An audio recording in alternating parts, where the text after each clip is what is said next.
Ronaldo, LeBron, Muhammad Ali. You might recognize them as some of the most legendary athletes in the world who became symbols of their sports. They competed time and time again, not giving up until they won. But art in and of itself is a whole different beast than sport. The most skilled artists were often never even given their flowers, since art is not something you can measure in goals or knockouts. Happily, in this chronically online timeline we live in, there are tons of art competitions going on. The big prizes include expensive drawing tablets or even money if you're extremely skilled. And since I've been in this art scene for a bit of time, this winter I decided to bite the bullet and join an art competition.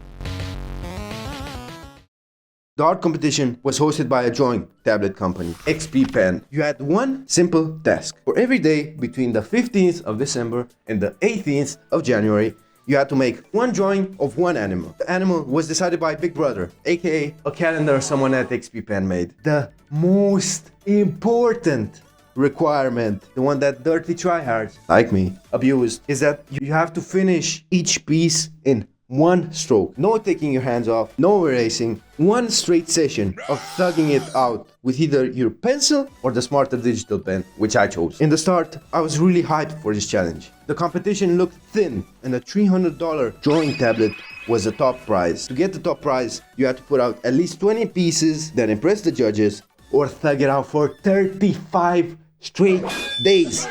And hope luck was on your side. You already know your boy ain't got 35 days to spare. So I began looking towards the 20th piece where I can call it done and move on to my next project. Little did I know, this challenge was gonna take much more than blood, sweat, and tears to make through. At first, my thinking was simple. I had no idea what to draw, so I grabbed the reference and tried to recreate it in one stroke. This wasn't too hard, but it did take a bit of time to get adjusted to the concept. I had to remake my pieces a couple times to get my hand used to not come off my drawing tablet.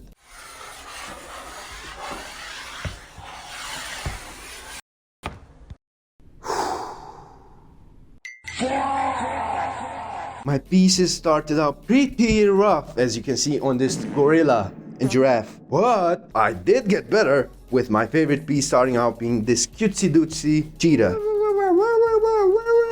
After I finished it, I could see it was not only really cute, but also managed to look really professional and rendered out. After some time, the competition finally hit. As challenges started to appear. The one stroke had to be calculated. Every piece took a good hour or two to finish, and it took serious mental power to finish each animal. If my reflexes hit at the wrong time, it could flush half an hour of mental strength down the drain. This evolved to me being completely exhausted by the 7th piece. To review my situation, I looked at the competition again. I saw on one side people rendering for hours and hours on end. And on the other side, people simplifying the animals into simple fucking strokes. At this point, I felt torn. I asked myself, what art direction can I present that is different from the others? Are the others just better than me? Am I doing this just to win big? Or am I also trying to improve my art? Am I a failed artist that should just quit at this point? Like there's nothing else left to do. It's just futile and I'm never gonna win. Will it be cash or card? I tried to figure out the answer straight, pondering my life choices that led up to this event. And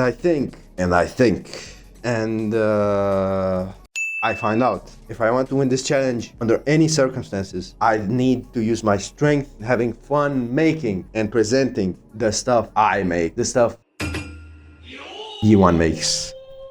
So I decided to not only stay in the competition, but go even harder. In the last half, my vision was clear. Let me make the best and stupidest stuff I could think of. Fuck drawing like the others. I can do whatever I want as long as I stay true to the requirements. The competition at this point is just as skilled as before, maybe getting even better. The challenge is also starting to eat up more and more of my time. My hand was starting to hurt because of the way I was gripping the pen. So I had to learn new ways of gripping the pen so my thumb muscles don't disintegrate. Making a groundbreaking discovery here, but have you ever intentionally ventured into exploring all of the different possibilities your hand could offer when it comes to this simple task of holding your pen? I had every reason to give up at this point, but my stubborn human hope kept pressing me to get to the end.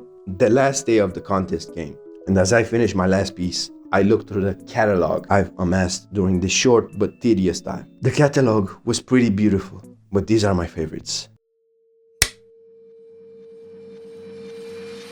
The dolphin. This dolphin is what got me out of my rut and got me to see the challenge through no matter the outcome. This is where I was about to give up, but a powerful force inside of me said, Yare yare taze. It was also because I found a dolphin picture on Pinterest that looked really fucking sweet. Look at these flowers he got. Oh my goodness. If the judges saw that, I thought they would be like, oh my god, why is this dolphin so freaking cute? The frog. This frog is the last illustration I made, which was drawn with my last powers to see this challenge finished. A throwback to my first illustration. This frog smoking that pipe on a lily pad is one of the toughest illustrations I've made. And if you cannot notice it, that pipe is so strong, the smoke turned into a spirit that is lifting the lily pad up into space, where the planet Earth is farther away than Mars. The Gloctopus. Not as wallpaperable as the last one, but showing both chaos and balance at the same time, is the cleanest illustration I've created in this contest. The composition is beautiful, and the eye leads to the blicky. The shading and the line art are done flawlessly, and it's simply satisfying to let your eye get led through this illustration. Though it wasn't my first idea to channel King Von into an octopus, it turned out way better than I thought. Now, in the end, the part you've all been waiting for, the award, baby. After basically 3 weeks of drawing every day, dressing, fixing mistakes, and second guessing everything, the results finally came in. And I was one of the winners. Sadly, I did not win the big prize. Apparently, these snobby judges wanted something way simpler than what I've made. But I did win a slightly better drawing tablet than the one I have. My art style did evolve into something way more fun than before. And I did find out, even if not winning the big prize, art competitions can still be worth it. So, you full of crap or what? What? did I clickbait you guys? Maybe. In the future, will I participate in drawing competitions? Maybe. But will I participate in contests where you have to submit 20 pieces for a good prize? No. Well, do you want to see more clickbait? Watch this!